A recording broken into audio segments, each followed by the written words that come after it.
warahmatullahi wabarakatuh.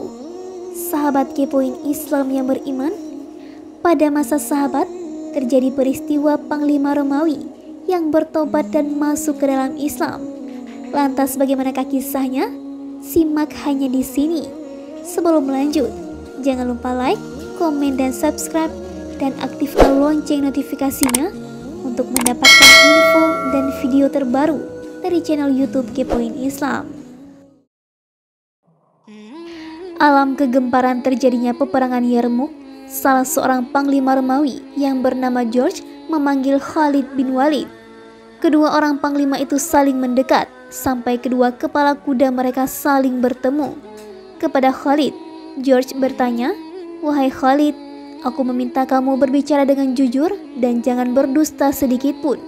Karena Tuhan yang Maha Mulia tidak pernah berdusta, dan jangan pula kamu menipuku. Karena sesungguhnya orang yang beriman itu tidak akan berdusta di sisi Allah." "Tanyalah apa yang ingin engkau tanyakan," kata Khalid. "Apakah Allah menurunkan kepada Nabi-Nya Muhammad sebuah pedang dari langit, kemudian diberikannya kepadamu, sehingga jika kamu pakai pedang itu untuk berperang, pasti kamu akan menang?" "Tidak," jawab Khalid. "Apakah sebabnya kamu digelar dengan Saifullah atau pedang Allah?" tanya George. Khalid menjawab, "Ketika Allah mengutus Nabi Muhammad SAW, seluruh kaumnya sangat memusuhinya, termasuk juga aku. Aku adalah orang yang paling membencinya. Setelah Allah memberikan hidayahnya kepadaku, maka aku pun masuk ke dalam Islam. Ketika aku masuk ke dalam Islam, Rasulullah menerimaku dan memberi gelaran kepadaku Saifullah atau pedang Allah." "Jadi tujuan kamu berperang ini untuk apa?" tanya George. "Kami ingin mengajak kamu supaya bersaksi bahwa tidak ada Tuhan melainkan Allah dan Muhammad itu adalah utusan Allah. Dan kami juga ingin mengajak kamu untuk mempercayai bahwa segala apa yang disampaikan oleh Nabi Muhammad itu adalah benar," jawab Khalid. George bertanya, "Apa hukumannya bila orang itu tidak mau menerimanya?" Jawab Khalid, "Hukumannya adalah harus membayar jizyah, maka kami tidak akan memeranginya." "Bagaimana kalau mereka tidak mau membayar?" tanya George. "Kami akan mengumumkan perang kepadanya," kata Khalid bin Walid. George bertanya, "Bagaimanakah kedudukannya jika orang masuk Islam pada hari ini?" Khalid menjawab, "Di hadapan Allah Subhanahu wa Ta'ala, kita akan sama semuanya, baik dia orang yang kuat, orang yang lemah, yang dahulu maupun yang kemudian masuk Islam." "Apakah orang dahulu masuk Islam kedudukannya akan sama dengan orang yang baru masuk Islam?" tanya George. Khalid menjawab, "Orang yang datang kemudian akan lebih tinggi kedudukannya dari orang yang terdahulu. Sebab kami yang terlebih dahulu masuk Islam menerima Islam itu ketika Rasulullah masih hidup, dan kami dapat menyaksikan turunnya wahyu kepada baginda. Sedangkan orang yang masuk Islam kemudian tidak menyaksikan apa yang telah kami saksikan. Oleh karena itu, siapa saja yang masuk Islam yang datang terakhir, maka dia akan lebih mulia kedudukannya, sebab dia masuk Islam tanpa menyaksikan bukti-bukti yang lebih meyakinkannya terlebih dahulu." George bertanya, "Apakah yang kamu katakan itu benar?" "Demi Allah, sesungguhnya apa yang aku katakan itu adalah benar," jawab Khalid. George berkata, "Kalau begitu, aku akan percaya kepada apa yang kamu katakan itu. Mulai saat ini, aku bertobat untuk tidak lagi memusuhi Islam, dan aku menyatakan diri masuk ke dalam agama Islam. Wahai Khalid, tolonglah ajarkan aku tentang Islam." Lalu Khalid bin Walid membawa George ke dalam kemahnya, kemudian menuangkan air ke dalam timba untuk menyuruh George bersuci dan mengerjakan sholat 2 rakaat. Ketika Khalid bersama dengan George masuk ke dalam kemah, maka tentara Romawi mengadakan serangan besar-besaran terhadap pertahanan umat Islam. Setelah selesai mengerjakan sholat, maka Khalid bin Walid bersama dengan George dan kaum muslimin lainnya meneruskan peperangan sampai matahari terbenam. Dan di saat itu, kaum muslimin mengerjakan sholat zuhur dan asar dengan isyarat saja. Dalam pertempuran itu, George yang telah bergabung dengan barisan kaum muslimin itu terbunuh, dan dia hanya baru mengerjakan sholat 2 rakaat bersama dengan Khalid bin Walid. Walaupun demikian, ia telah menyatakan keislamannya dan berjanji untuk tidak akan kembali lagi kepada agama lamanya. Semoga Allah menempatkan George ke dalam golongan orang-orang yang diterima di sisinya. Kemudian terdapat kisah Uqail dengan Rasulullah. Pada suatu hari, Uqail bin Abi Thalib telah pergi bersama-sama dengan Nabi Muhammad SAW. Pada waktu itu, Uqail telah melihat peristiwa ajaib yang menjadikan hatinya bertambah kuat di dalam Islam dengan sebab 3 perkara tersebut. Peristiwa pertama adalah bahwa Rasulullah akan membuang air besar dan di hadapannya terdapat beberapa batang pohon. Maka baginda Rasulullah berkata kepada Uqail, "Hai Uqail, teruslah engkau berjalan sampai ke pohon itu dan katakanlah kepadanya bahwa sesungguhnya Rasulullah berkata agar kamu semua datang kepadanya untuk menjadi penutup baginya, karena sesungguhnya baginda akan mengambil air wudhu dan buang air besar." Uqail pun keluar dan pergi mendapatkan pohon-pohon itu, dan sebelum dia menyelesaikan tugas itu, ternyata pohon-pohon sudah tumbang dari akarnya serta sudah mengelilingi di sekitar baginda Rasulullah. Peristiwa kedua adalah bahwa Uqail merasa haus dan setelah mencari air kemanapun jua namun tidak ditemui. Maka baginda Rasulullah berkata kepada Uqail bin Abi Thalib, "Hai Uqail, dakilah gunung itu dan sampaikanlah salamku kepadanya serta katakan, jika padamu ada air, berilah aku minum." Uqail lalu pergi mendaki gunung itu dan berkata kepadanya sebagaimana yang telah disabdakan baginda itu. Maka sebelum ia selesai berkata, gunung itu berkata dengan fasihnya, "Katakanlah kepada Rasulullah bahwa aku sejak Allah menurunkan ayat yang dimaksud, atau hai orang-orang yang beriman, janganlah dirimu beserta keluargamu dari siksa api neraka yang umpannya atau bahan bakar dari manusia dan batu. Aku menangis dari sebab takut kalau aku menjadi batu itu, maka tidak ada lagi air padaku." Peristiwa yang ketiga ialah bahwa ketika Uqail sedang berjalan dengan Nabi, tiba-tiba ada seekor unta yang meloncat dan lari ke hadapan Rasulullah. Maka unta itu lalu berkata, "Ya Rasulullah, aku minta perlindungan darimu." Unta masih belum selesai mengadukan halnya, tiba-tiba datanglah dari belakang seorang Arab kampung dengan membawa pedang terhunus. Melihat orang Arab kampung dengan membawa pedang terhunus, Nabi Muhammad berkata, "Hendak mengapakah kamu terhadap unta itu?" Jawab orang kampung itu, "Wahai Rasulullah, aku telah membelinya dengan harga yang mahal, tetapi dia tidak mau patuh dan tidak jinak. Maka akan kupotong saja dan akan kumanfaatkan dagingnya atau kuberikan kepada orang-orang yang memerlukan." Rasulullah bertanya, "Mengapa engkau mendurhakai dia?" Jawab unta itu, "Wahai Rasulullah, sungguh aku tidak mendurhakainya dari satu pekerjaan, akan tetapi aku mendurhakainya dari sebab perbuatannya yang buruk. Karena kabilah yang dia termasuk di dalam golongannya sama-sama tidur meninggalkan sholat Isya. Kalau sekiranya dia mau berjanji kepada engkau akan mengerjakan sholat Isya itu, maka aku berjanji tidak akan mendurhakainya lagi. Sebab aku takut kalau Allah menurunkan siksanya kepada mereka, sedang aku berada di antara mereka." Akhirnya Nabi Muhammad mengambil perjanjian orang Arab kampung itu bahwa dia tidak akan meninggalkan sholat Isya, dan baginda Nabi Muhammad SAW menyerahkan unta itu kepadanya, dan dia pun kembali kepada keluarganya. Kemudian terdapat kisah derita sakratul maut karena mengutamakan istri daripada ibu.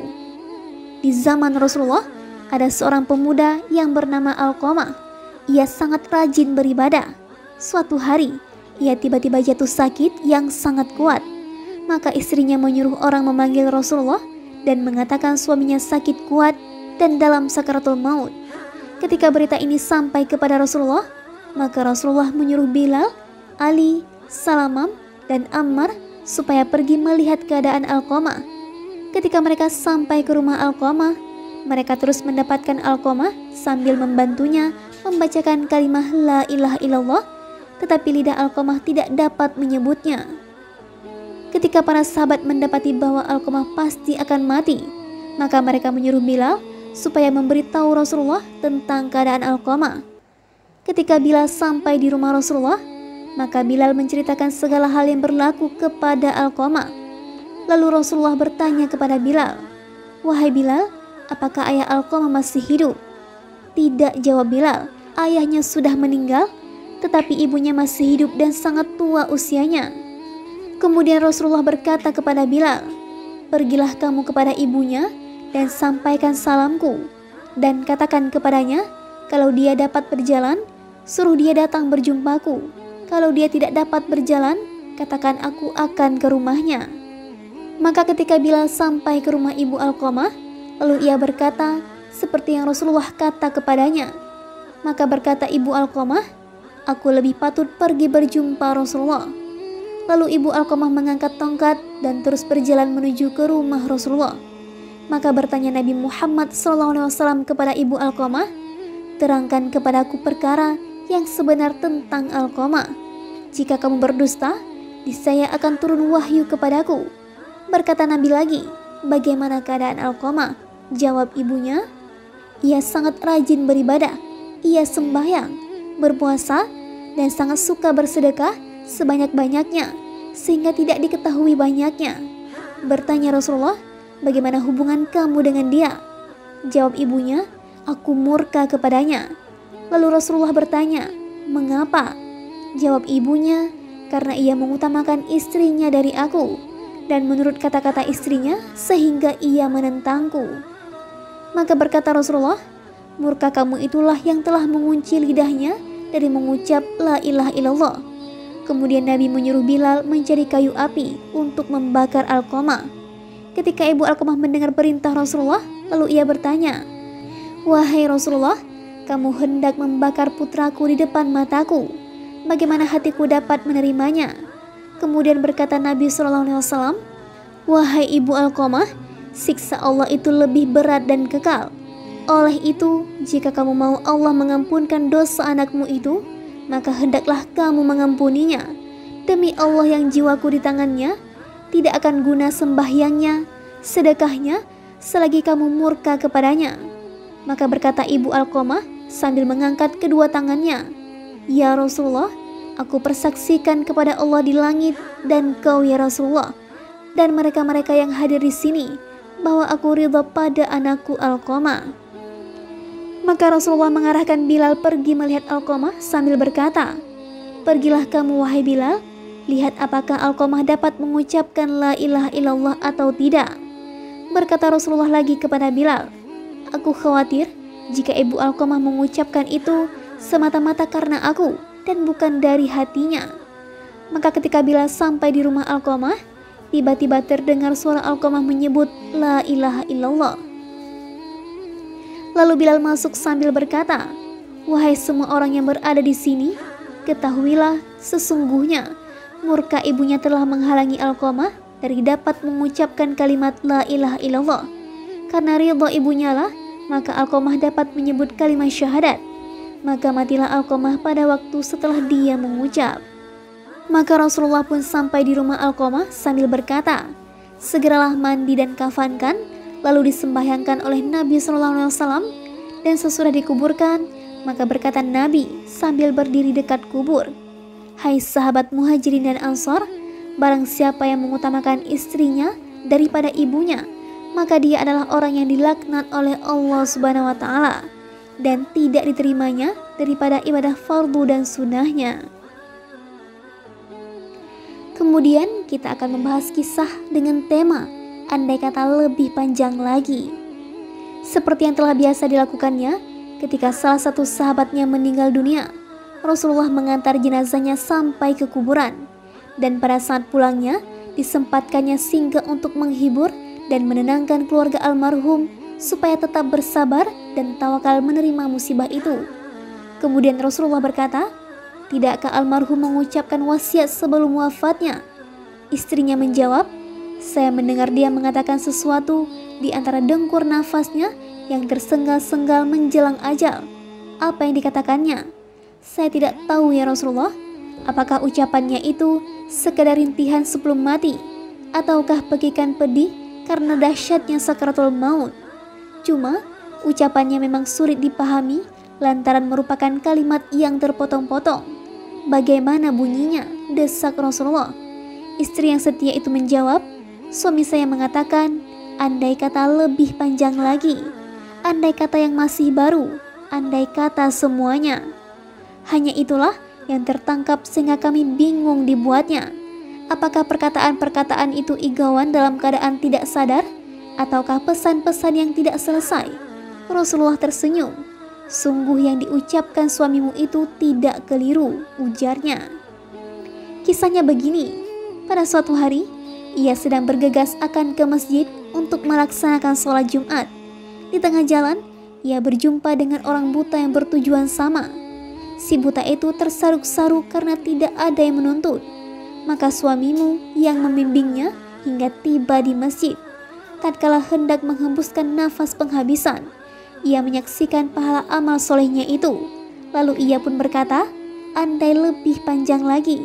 Maksudnya, andai kata jalan ke masjid itu lebih panjang lagi, pasti pahalanya lebih besar pula. "Ucapan lainnya ya Rasulullah?" tanya sang istri mulai tertarik. Nabi menjawab, "Adapun ucapannya yang kedua, dikatakannya tatkala ia melihat hasil perbuatannya yang lain. Sebab pada hari berikutnya, waktu ia pergi ke masjid pagi-pagi, sedangkan cuaca dingin sekali, di tepi jalan ia melihat seorang lelaki tua yang tengah duduk menggigil, hampir mati kedinginan. Kebetulan suamimu membawa sebuah mantel baru selain yang dipakainya, maka ia mencopot mantelnya yang lama, diberikannya kepada lelaki tersebut, dan mantelnya yang baru lalu dikenakannya. Menjelang saat-saat terakhirnya, suamimu melihat balasan amal kebajikannya itu, sehingga ia pun menyesal dan berkata, 'Coba andaikan yang masih baru yang kuberikan kepadanya, dan bukan mantelku yang lama, pasti pahalaku jauh lebih besar lagi.' Itulah yang dikatakan suamimu selengkapnya." Kemudian ucapannya yang ketiga, "Apa maksudnya ya Rasulullah?" tanya sang istri makin ingin tahu. Dengan sabar Nabi menjelaskan, "Ingatkah kamu pada suatu ketika suamimu datang dalam keadaan sangat lapar dan meminta disediakan makanan? Engkau menghidangkan sepotong roti yang telah dicampur dengan daging. Namun, tatkala hendak dimakannya, tiba-tiba seorang musafir mengetuk pintu dan meminta makanan. Suamimu lantas membagi rotinya menjadi 2 potong, yang sebelah diberikan kepada musafir itu. Dengan demikian, pada waktu suamimu akan nazak, ia menyaksikan betapa besarnya pahala dari amalannya itu. Karenanya, ia pun menyesal dan berkata, 'Kalau aku tahu begini hasilnya, musafir itu tidak hanya kuberi separuh. Sebab, andai kata semuanya kuberikan kepadanya, sudah pasti ganjaranku akan berlipat ganda.' Memang begitulah keadilan Tuhan. Pada hakikatnya, apabila kita berbuat baik, sebetulnya kita juga yang beruntung, bukan orang lain. Lantaran segala tindak tanduk kita tidak lepas dari penilaian Allah. Sama halnya, jika kita berbuat buruk, akibatnya juga akan menimpa kita sendiri. Karena itulah Allah mengingatkan, kalau kamu berbuat baik, sebetulnya kamu berbuat baik untuk dirimu. Dan jika kamu berbuat buruk, berarti kamu telah berbuat buruk atas dirimu pula. Quran Surah Al-Isra ayat 7. Wallahu a'lam. Demikianlah beberapa kisah yang terjadi pada masa Rasulullah SAW. Nantikan kisah berikutnya hanya di channel YouTube Kipo Ini Islam. Wassalamualaikum warahmatullahi wabarakatuh.